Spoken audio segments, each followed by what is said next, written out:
Bismillahirrahmanirrahim. Qala al-musannifu wa syarifu rahimahullahu ta'ala wa nafa'ana bihi wa bi'ulumihi fid dharaini amin. Bismillahirrahmanirrahim. Tashihun niyati utawi iki ku nerangake benderake niyate ngaji ya. Hadza utawi iki kautaman kang kasebut tentang menuntut ilmu.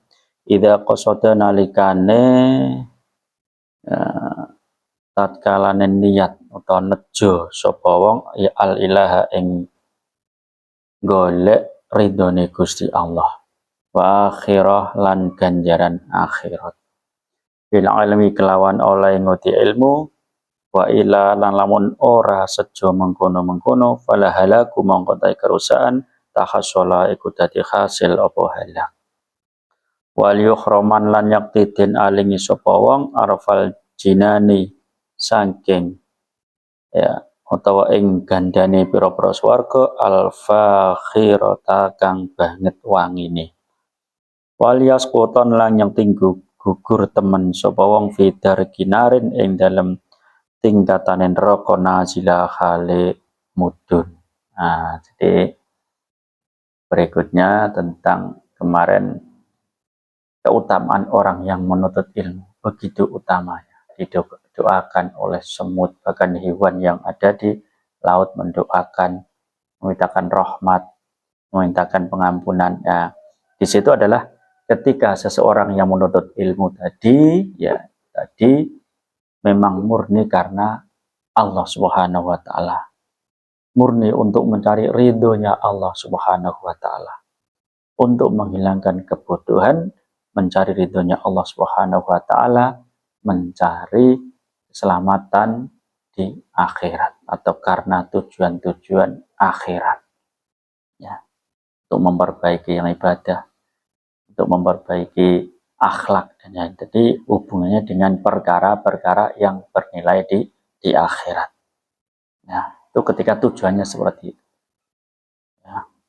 Ketika seseorang tersebut yang menuntut ilmu tujuannya bukan karena mencari ridho Allah bukan karena tujuan akhirat maka kerusakanlah ya sebaliknya nanti kerusakanlah yang akan dihasilkan di dalam dia menuntut ilmu bahkan seseorang yang menuntut ilmu bukan karena Allah tapi karena keinginan dunia karena ingin kehormatan ya, karena untuk menyombongkan diri di hadapan orang-orang yang bodoh yang lain orang tersebut akan terhalang dari mencium bau surga yang sangat mulia terhalang dari mencium bau surga yang sangat wangi yang mana dalam banyak keterangan bahwa bau surga itu bisa ditemukan atau bisa dirasakan dari jarak tempuh 500 tahun perjalanan Masya Allah ya bahkan orang tersebut nanti akan turun kepada derajat ya kepada tingkatan yang rendah di dalam neraka rajulun utawi wong lanang bihi rajulun utawi wong lanang bihi sapa rajul yuta kang den tekaake ya rorotane no yuta den tekaake bihi kelawan rajul wadan ing dalem besok dina kiamat yulqa iku den jegurake sapa bihi rajul finnari ing dalem neraka takhruju halimatu minu sanging rajul amaun apa pira-pira usus pira-pira jeruan jala kelan metu kang pertelo biha ing dalem neraka ya turu mubeng-mubeng sapa rajul kama ya turu kaya oleh mubeng-mubeng khimarun apa khimar kita birohahu kelawan gilingane khimar tudkhanu khalidin ilas apa usus kal hasidi kaya gogo kang den enani to den panen tadallula khaliino kaya jiu mongko padha teka man sapa wong finari kang ing dalem neraka yasalu khalita kon sapa wong hu ing rajul ama kodikungta apa to ora teman-teman ana sapa sira tak muru iku perintah sapa sira na ing kita wa tanalan nyegah sapa sira mukbilan kalimat dip oleh takon kaya kulo mongko ngucap sapa rajul ya qaumi he kaum ingsun bala nggih ya perintah lan nyegah ingsun lakin nani tetapi nek ingsun makungtu iku ora ono sapa ingsun bil ilmi kelawan ilmu al mukrami kang den mulyake amilan ku wong kang lakoni. Ya, jadi ini ada gambaran, dan gambaran ini atau syairan ini memang diambil dari sebuah hadis. Yang mana dalam hadis itu ada cerita menceritakan nanti di hari kiamat itu ada seorang laki-laki yang dimasukkan ke dalam neraka. Dimasukkan ke dalam neraka, dan siksaannya ini menjadikan ngeri ahli neraka yang lain. Jadi ahli neraka yang lain melihat siksaan yang dialami oleh lelaki ini, mereka ngeri. Kenapa? Dia dimasukkan di dalam neraka, terurai, isi perutnya terurai, ususnya keluar. Ya, cara bahasanya jeruannya keluar, ususnya terurai, isi perutnya keluar, terus orang dihubung-hubungkan, diputar-putar terus, kemudian terus bagaimana ada gambaran dulu khimar kalau digunakan untuk apa ya cara membuat tepung, ya kalau zaman dulu nutu atau melembutkan tepung itu dia dikasihkan terus khimarnya terus berputar. Dengan perputaran khimar ini akhirnya alatnya itu terus menutup ini duk sampai menjadi gandum itu bisa menjadi tepung dengan perputaran khimar. Nah, orang disiksa seperti itu nanti yang di neraka ini, laki-laki yang masuk neraka ini, dia terus diputar-putarkan dengan isi perut yang terurai. Ya. Sementara ahli neraka yang lain mengenal orang tersebut, sehingga para ahli neraka yang lain yang miris tadi mendatangi dan bertanya pada laki-laki tersebut, "Duh, bukankah engkau yang dulu ketika dunia memerintahkan kita untuk melakukan kebaikan dan mencegah kita supaya tidak melakukan kejelekan atau larangan-larangan?" Nah, ternyata si laki-laki ini jawab, "Iya, dulu memang akulah yang memerintahkan kalian untuk melakukan kebaikan, untuk mencegah kemungkaran atau mencegah melakukan larangan-larangan, akan tetapi aku hanya memerintahkan saja. Aku tidak mengamalkannya, aku tidak melakukannya. Jadi aku hanya memerintahkan saja, ya. Baliknya aku tidak melakukan." Ya Allah, ini siksaan bagi orang alim yang dia memerintahkan, ya, sesuatu tapi tidak melakukannya, atau dia melarang melakukan sesuatu, ya, tapi malah dia melakukannya. Kalau dalam Al-Quran, kabura maqtan indallahi an taqulu ma la taf'alu. Ya si duraka umrun sapa wong suwiji qadra makan teman-teman nejo oleh ngeluk ilmu sapa umrun ghaira ilahi ing liyane pangerane umrun wa sawabi ukhra lan liyane ganjaran akhirat bita'alumi kelawan oleh nguti ilmu babilan khalilali khirmun iku haram alai ngatasi umrun jirayatul mutafaqihi apa pawetone wakaf kang kanggo wong kang nguti ilmu santri illa bi'ilmin kejaba kelawan ilmu nafi'in kang manfaati mutasyaghilan iku ketunggul wa kadza kalayan kaya mengkono-mengkono yaksi umruun jemeng yaksi duraka man sapa wong yu'allimu kang ngulang sapa wong dzalika ing mengkono-mengkono wong kang ngaji illa li'ilmin angin ngulang ing ilmu kang bermanfaat nafi'in kang manfaati lah ora maksiat sapa mayu alim jahilan khale ora weruh biniyati umruun. Nah, ya, jadi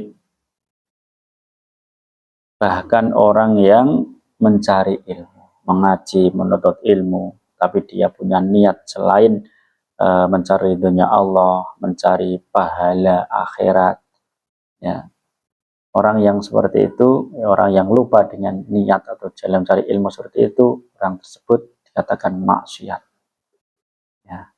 Dikatakan maksiat, bahkan haram baginya seumpama ada tanah yang diwakafkan untuk orang yang mengajar atau untuk santri, ya, kemudian orang tersebut ikut memakannya itu ya dari hasil tanah tersebut, itu maka haram baginya, karena dia menuntut ilmu ya tidak karena Allah, ya tidak karena balasan akhirat.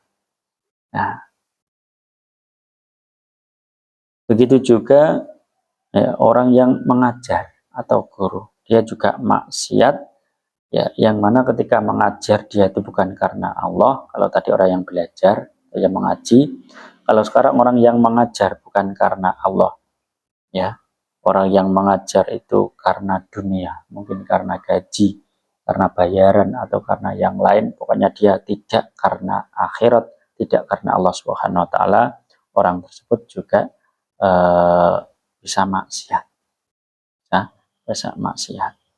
Jadi bahkan orang yang mengajarkan kepada orang yang menuntut ilmu, menuntut ilmunya bukan karena Allah, orang tersebut juga dihitung maksiat. Kecuali orang yang mengajar tersebut, nah, orang yang mengajar tersebut, atau orang yang menjadi guru dari orang tersebut, itu tidak mengetahui bahwa orang yang menuntut ilmu tadi niatnya bukan karena Allah.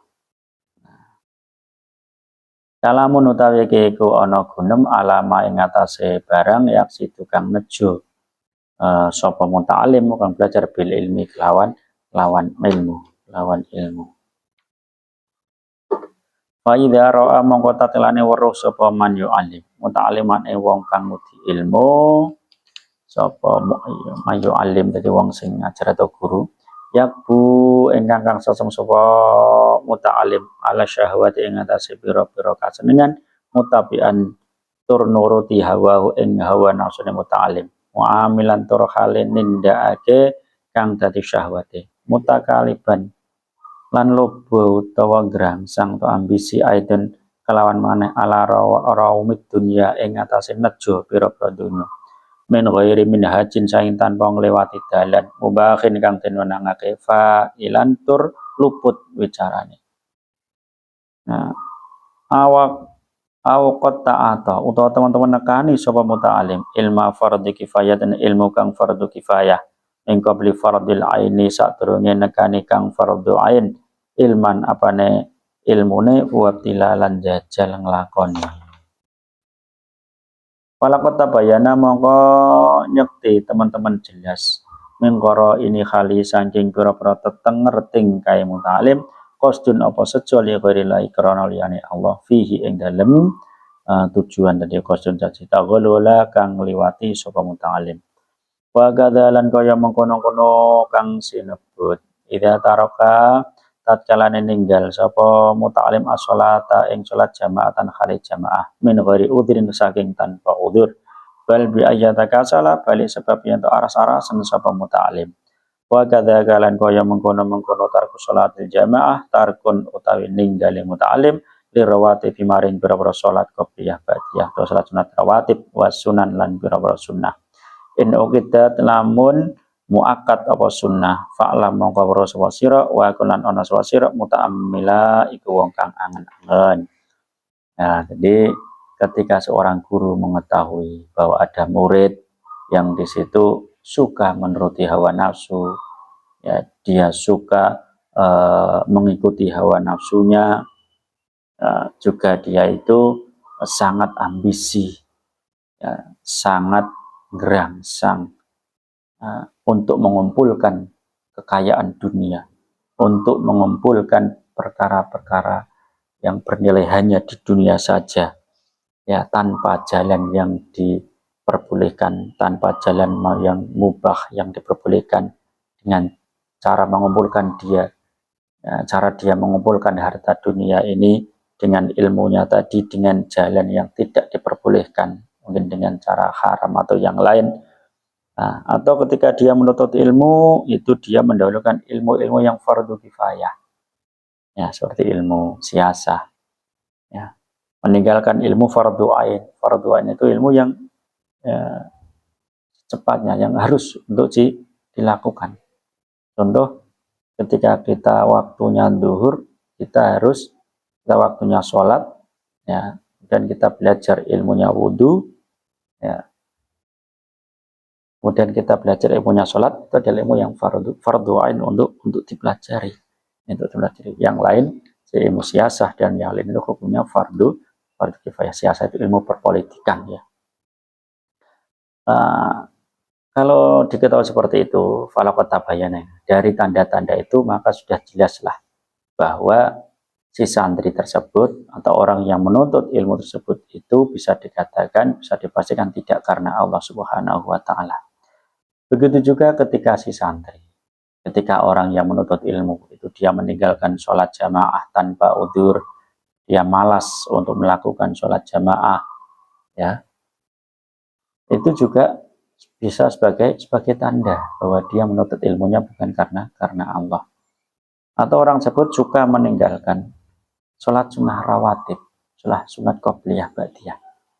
Sholat sunat rawatib itu sholat sunnah yang mengikuti sholat fardu, qobliyah duhur, ba'diyah duhur, ya, qobliyah asar, ba'diyah maghrib, ya, ba'diyah isya, qobliyah subuh, ya, sholat rawatib. Dia tuh tidak suka menjalankan, bahkan lebih seringnya atau terus meninggalkan sholat sunnah rawatib, ya, itu juga sebagai tanda bahwa orang yang menuntut ilmu tersebut ini bukan karena Allah Subhanahu wa taala, juga bukan karena balasan di akhirat. Itu diantara tanda-tandanya ya. Makanya kita harus menjaga adab kita, menjaga akhlak kita, menjaga niat kita dalam menuntut ilmu. Jangan sampai kita salah dalam menuntut ilmu, niat kita dalam menuntut ilmu. Wabillahi taufiq wal hidayah. Wassalamualaikum warahmatullahi wabarakatuh.